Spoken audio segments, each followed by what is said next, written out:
Hello, everyone. We have a very exciting panel prepared for you today on automation, AI, and acceleration in capital markets. But before we get started, I'd like to ask our audience to participate in a poll where we'll be asking you a few questions throughout the panel.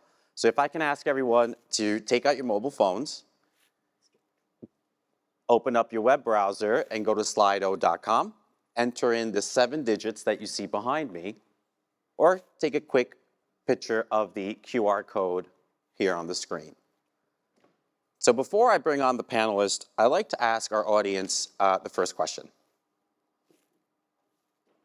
So in the vein of collaboration and communication, where do you see the biggest impact of large language models and generative AI in the financial markets? So audience, please cast in your votes. And while you do that, I'd like to welcome our panelists onto stage, Pinar, John, and Ash.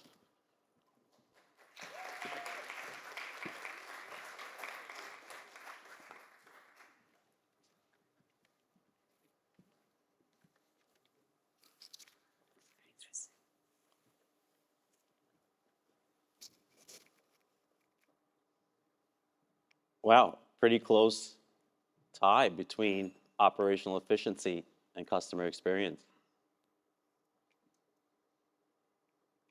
Great. Well, why don't we get started with our panel, and we'll be discussing these topics further. And thank you guys for joining us today. We'll get started with a quick round of introductions, and then we'll kick off the panel. Sure. So I'll start with you. Sure. Pinar Emirdag from JP Morgan, Managing Director, Head of Digital Client Services. So this question was very interesting to me. It's all about customer experience, it looks like, so it's good. Yeah, good afternoon. So John Abel, I'm a Technical Director in the Office of the CTO with inside Google Cloud. Ash Booth, so I'm Head of Artificial Intelligence for the Markets and Securities Services business at HSBC.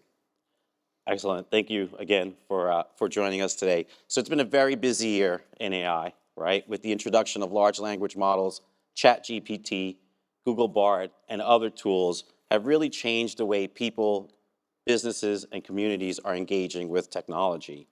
And for our first topic, we'd like to talk a little bit about where we're seeing the biggest impact that AI is having in our industry.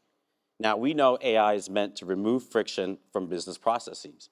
Now, not all friction is bad, but it is important to distinguish between good friction and bad friction, whether that's in customer journeys, assistant to traders, climate risk analytics, or other use cases.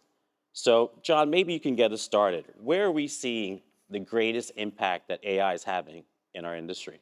I think the first thing we start with is actually what's going on in the industry at the moment. We're dealing with a generation where we need technology to help us engage with technology, to help us engage with data.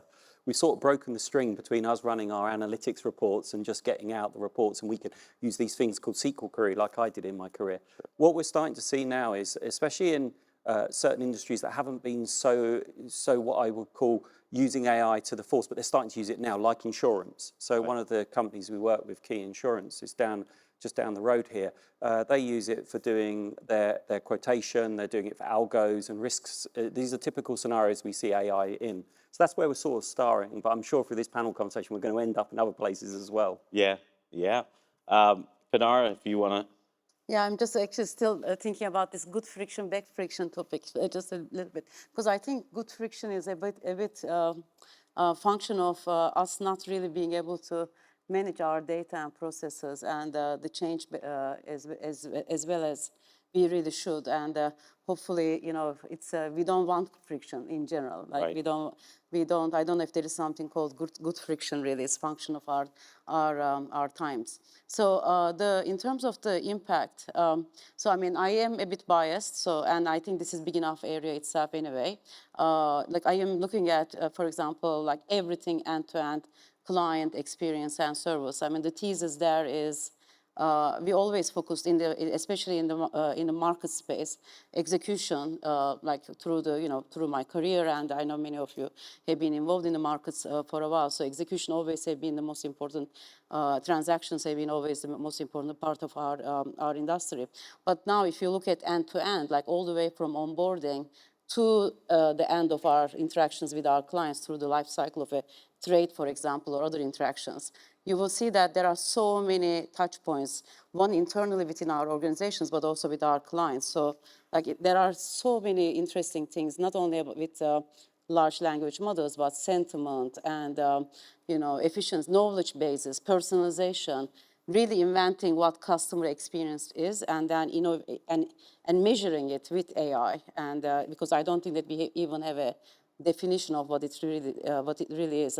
I am excited about all those touch points. Sure. And creating knowledge graphs of our interactions, like how they are predicting, for example, different operations and client service outcomes, and when something is going to fail, or a report is going to be late, or a client always behaves in a certain way. So you actually you have a knowledge graph of that, and you can actually figure out what to do with it. Those kind of things, it's everywhere, and I think it's a huge opportunity for us. Excellent. And Ash, we'd love to hear from you as well. Yeah, my goodness, at this point, where aren't we using AI across the stack, I guess? I like this framing of reducing versus increasing friction. I guess I would maybe twist that word friction slightly to be thought of as time. Where do we want to reduce time, and where do we want to increase time? And when I think of it that way, reducing time, it's everywhere. There's loads of obvious examples across just adding intelligence to automation so that we can do our middle and back office faster, safer, more reliably. Of course, in our core business of managing risk, pricing, hedging, we want to be doing that more accurately. We want to reduce friction. We want to be doing it more quickly. And also in delivering information to our salespeople, to our quants, to our traders. We want to be reducing friction there, of course. Increasing friction, or maybe increasing time. We're a bank that prides ourselves on our relationships. So we want our traders to be spending more time with the brokers. Mm-hmm. We want our salespeople spending more quality time with our clients. So we can use AI to do that, right? We can automate some of the lower value, more repetitive tasks such that those people can spend time with clients, getting to know them, getting to understand them, armed with information that they probably didn't have before. That's incredible. Thank you. So before we're about to move on to our second topic, and it sounds to me that AI is having a impactful impact on our industry. But I'd like to ask the audience our second question. There have been multiple cycles within our industry that have failed to be as transformative as originally expected. What would prevent generative AI and large language models from fundamentally changing the financial markets? So audience, if you can lock in your votes.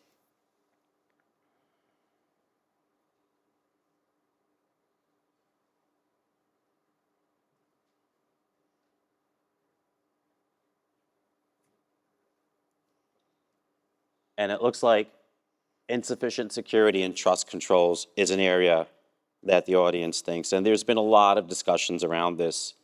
There's a lot of buzz around large language models, generative AI, presenting very interesting opportunities, if we've heard, in different parts of our business. And so the question is, why don't we go full steam ahead? But there have been concerns and challenges around ways for us to prevent misuse, protect privacy, preserve human capital, and ultimately build trust in AI. And so how is our industry tackling that today? And Ash, I had the opportunity to listen to your interview recently with FinTech Magazine on this very specific topic.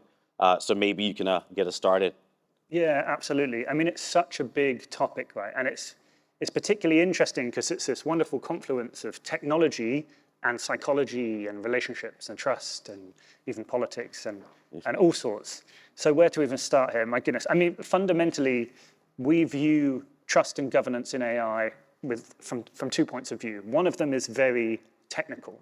We produce best practice guidelines for the development of this technology, which covers things like under what situations do you need to provide what level of bias measurement and fairness and bias mitigation, what level of transparency and explainability should you be providing to whom and with which tools, and there's this kind of technical set of things that you need to do to lift the black box and make sure the controls are in place. But the other, almost more interesting side is the relationship side. I spend a lot of time in roundtables with our clients, helping them understand not just what we're doing with their data, but how we're using AI, what these governance processes look like, assuring them that when they are interacting with an AI or when AI is driving a process that they're interacting with, they know that and they understand what's going on. So it's these kind of two sides of the technical side, which is very important and have very rigid guidelines, but also spending time with our clients and increasing their understanding. Sure, sure. Pinar, would love to. Yeah, I'm actually thinking about more the fact that this industry is regulated, and we actually know how to deal with dealing with controls at every layer of what we do, like all the way from data itself and data use case, privacy. I mean, those kind of things we have been building over the years. When we talk about building AI, the first thing we think about is the governance framework, like not necessarily the models themselves, but the platform, the governance platform that everything is going to live in, and then everybody will be building their own models, how the use cases get started, and you mentioned explainability bias, all those topics. I think we already have been building all these components over the years, and I can see that maturing. One thing that I want to maybe add to all of those is also the operating model. I think it was actually I think the third answer kind of alluded to that. And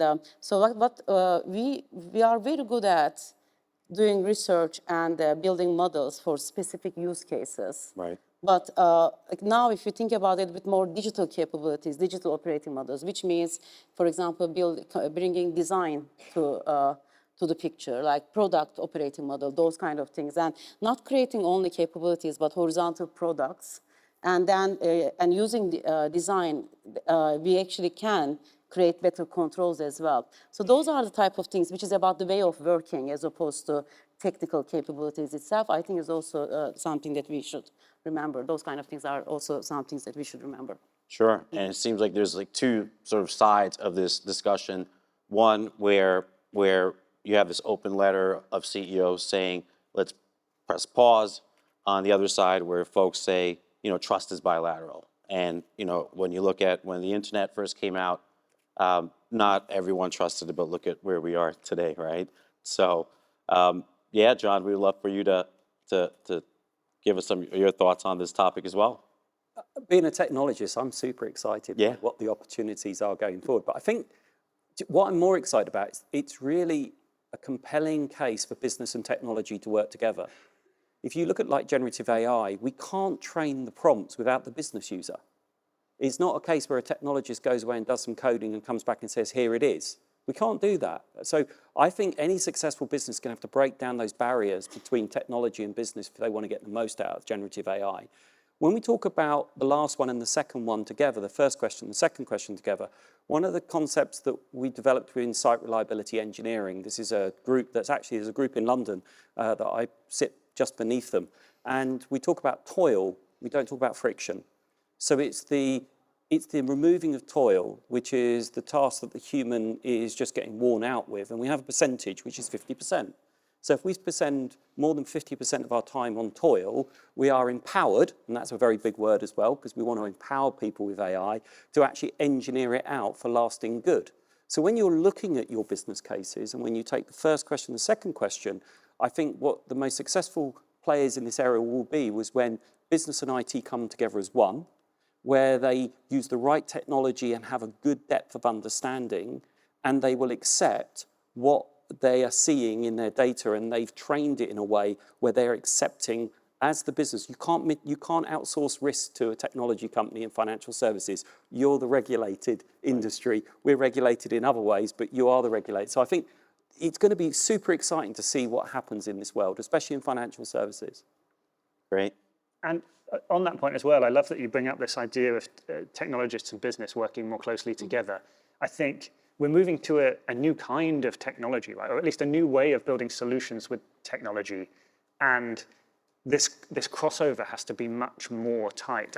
I'm sure you get the same, right? But how should we use this technology, or what technology should we use for which problems? I hear a lot this idea of hallucination and, how can I trust anything that's powered by a large language model because they hallucinate? Well, my first question is, Are you trying to use a large language model in its raw form as a search engine? Because that's probably a bad idea. But you can still use it as a tool, a word calculator. You can use it to generate code or redraft emails in its raw form, and it can be part of a larger, more complex software stack if you want to do things like information retrieval and search. And there's this education where our technologists and our business users have to come together to both understand what the technology can do and to ultimately engineer the system in the traditional sense. And the exciting thing about all of this is I think we needed to do all of those before, but this is reinforcing the conversation. I think there is no other way of working, frankly. Absolutely. Yeah, so if I'm understanding correctly, basically it's specific to what the outcome or what you're looking to accomplish, and that the business and technology side need to work together to understand that. Another topic that we love to discuss is that sustainability is near and dear to many, and it's been a focus. And training AI models is a strenuous process, or can be, and requires huge amounts of computing power, potentially leading to unsustainable emissions and even air pollution. And as we look for new AI modeling and optimization practices to reduce the negative impacts to our environment, what is our industry doing to continue to make progress in AI, but at the same time address the agenda on sustainability? And maybe, John, you can get us started on this, and we'll... Well, I'm part of the sustainability group, so I should have a strong view on Yes. it. We've made a public commitment by 2030 would be net zero in our operations. And as part of that means that I'll give you 4 tips on how to reduce your emissions with AI. 1, validate that you're using a data center or cloud that actually uses CFE, carbon-free energy. That's fairly easy. The electricity map will tell you that, or in the case of Google Cloud, you can see it on our dashboard. 2, make sure you know what you're doing with your data. You know, one of the conversations I have with customers is sometimes it's good to work with small amount of data. You don't need every bit of data you have in your data center. 3, the way that you train the model has a distinct implication on the amount of compute you need. So understand the difference. If you don't know this term, don't worry, go and look up on Bard. You'll get a nice human readable format. Difference between a sparse model and a dense model is quite a strategic thing that you need to think about. And then finally, just know that actually our job to hit our 2030 goal is to reduce emissions from this technology. And that's why we're inventing technologies like TPUs, which are specific processors to deal with AI that allows us to keep throttling down the amount of compute that we need. Excellent. Yeah, to jump in on that, I mean, your first point, we think about this in a few different layers. Your first point is the key one, right? It's no secret that if you're training big, deep models, it's expensive. It's computationally expensive. So we work with our technology partners. We work very closely with Google and GCP, who give us a lot of transparency around the carbon cost of particular compute. And there's a lot of carbon zero options for us to do that, which is a big one.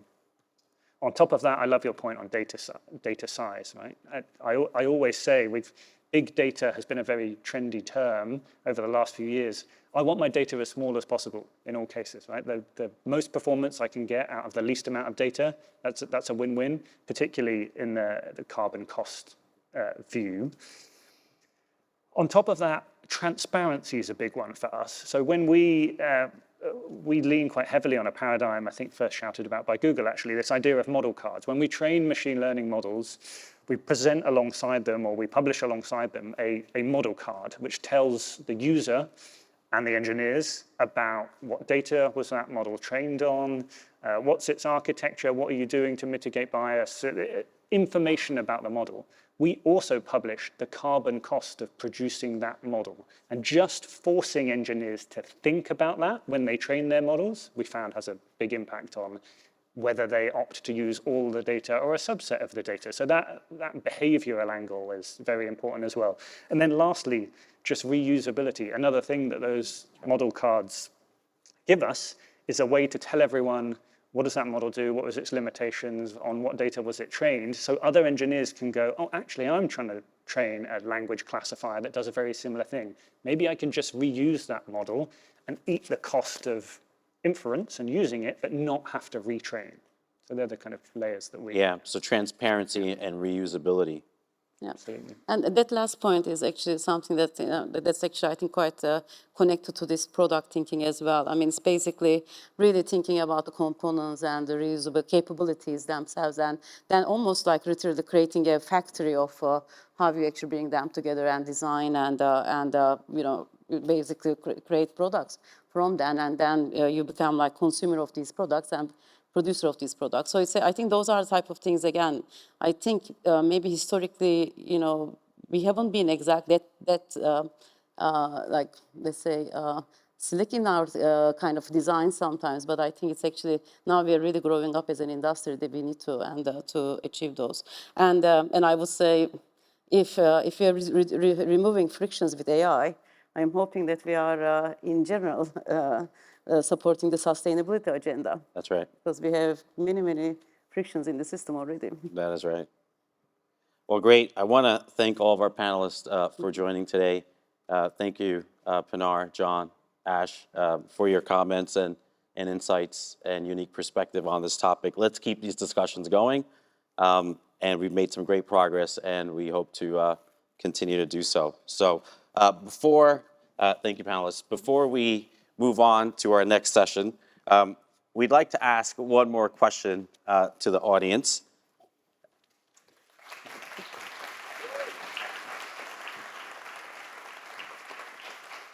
So pretend you are Mike Lynch, Symphony's Chief Product Officer, but better looking.